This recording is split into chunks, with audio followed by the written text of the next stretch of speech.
నిన్నేసి చూడు నన్నేసి చూడు. ఎస్, మెయిన్గా కుకింగ్ విషయానికి వచ్చేసరికి సాల్ట్ని చాలామంది కూడా చాలా ఇంపార్టెంట్గా భావిస్తారు. అది లేకపోతే టేస్టే ఉండదంటారు. కొంతమంది అయితే సాల్ట్ని చాలా ఇష్టంగా తింటుంటారు. మెయిన్గా కర్డ్ రైస్లో అవ్వచ్చు, కర్రీస్లో అవ్వచ్చు, కొంచెం సాల్ట్ తక్కువ ఉన్నా కూడా మళ్ళీ రా సాల్ట్ని వేసేసుకొని తింటుంటారు. సాల్ట్ ఎక్కువగా తింటే ఏమవుతుంది? నిజంగా సాల్ట్ ఎక్కువైతే డేంజరా? దానివల్ల కిడ్నీస్ డ్యామేజ్ అవుతాయా? హార్ట్ అటాక్ వస్తుందా? ఆస్టియోపోరోసిస్ వస్తుందా? స్టమక్ క్యాన్సర్ వస్తుందా? అంటే అవునంటున్నారు ఎక్స్పర్ట్స్. ఎంత తక్కువ వాడితే అంత మంచిదని చెప్తున్నారు. వరల్డ్ హెల్త్ ఆర్గనైజేషన్ సిఫారసు ప్రకారం చూసుకుంటే అడల్ట్స్ అయితే 5 గ్రామ్స్ కన్నా ఎక్కువ సాల్ట్ వాడొద్దంట. వాడితే ఇప్పటిదాకా మనం మాట్లాడుకున్న ప్రాబ్లమ్స్ అన్ని కూడా అక్కడయ్యే ఛాన్సెస్ ఉన్నాయంట. సాల్ట్ ఎక్కువగా వాడితే బ్లడ్లో సోడియం లెవెల్స్ పెరిగి ధమనులపై ఒత్తిడి పెరుగుతుందంట, ఆర్టరీస్ పై. ఇది చాలా డేంజర్ అంటున్నారు ఎక్స్పర్ట్స్.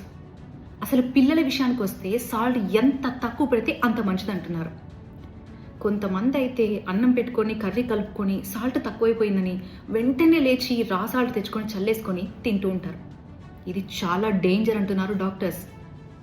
సాల్ట్ వీలైనంతగా తగ్గించమని చెప్తున్నారు ఎక్స్పర్ట్. సాల్ట్ ఎక్కువగా తింటే ఇన్ని నష్టాలా? ఇంకెందుకు ఆలస్యం? ఈ విషయాల గురించి తెలియని వాళ్ళకి ఖచ్చితంగా ఈ రీల్ని షేర్ చేయండి.